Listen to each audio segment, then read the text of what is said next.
جب عورت کسی نامحرم کی محبت میں الجھ جاتی ہے تو وہ 2 ٹکے کی ہو جاتی ہے۔ لوگ اس پتھر کو سنبھال کر رکھتے ہیں جس پر اللہ لکھا ہوتا ہے، مگر ایسے کتنے ہی دل توڑ دیتے ہیں جس میں اللہ بستا ہے۔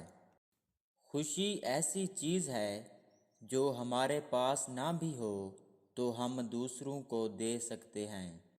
دنیا وہ کتاب ہے جو کبھی پڑھی نہیں جا سکتی، مگر زمانہ وہ استاد ہے جو کچھ بھی سکھا دیتا ہے۔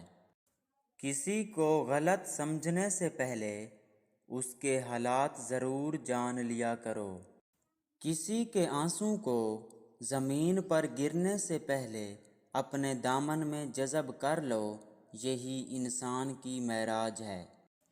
اللہ نے تو عورت کو بہت اونچا مقام دیا ہے، آج کی عورت نے خود کو خود ہی نیچا مقام دیا ہے۔ کہتے ہیں انسان اپنا پہلا پیار کبھی نہیں بھول سکتا، پر لوگ کیوں اپنے والدین کو بھول جاتے ہیں۔ اپنے اخلاق کو پھول جیسا بنا لو، اور کچھ نہیں تو پاس بیٹھنے والے خوشبو تو حاصل کریں۔ اچھے لوگ خوشیاں دیتے ہیں اور برے لوگ سبق دیتے ہیں۔